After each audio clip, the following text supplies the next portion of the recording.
So, like I was saying before, just in case if this thing disappears, the first thing to do is to go to select, save selection, name your selection. I'm going to name this face.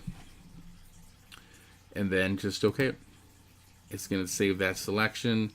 If I lose it, I can go back and just select, load selection, look for it. Here's my face. OK it. It brings it back.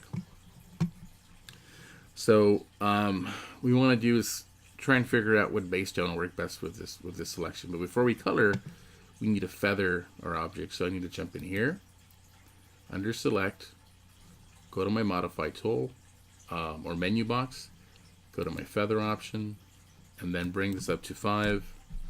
OK it, and then it rounds off the edges. So I'm gonna go back and show you that again. So if I go back, jaggedy edges. If I go select, modify, feather, and OK, it rounds them off. So when it rounds them off, what it's doing, it's gonna make them bleed, right? So I'm gonna go with this caramel brown for his face. I have a layer selected. You never color in the existing photograph, but on a separate layer that's right on top. So we're stacking everything. Once I have this selected, I can go Command Delete and set it.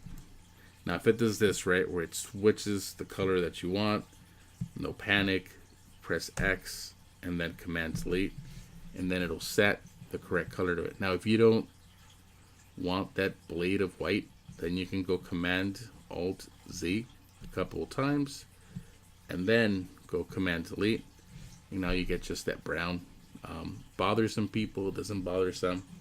What we want to see is this, okay? If I go into my layers and go into my modes and then look for the soft light section, so you're gonna have different sections that you're gonna work with. So the first one darkens everything. That's for your shadows. The second one lightens different types of lighting effects, and that'll give you your highlights.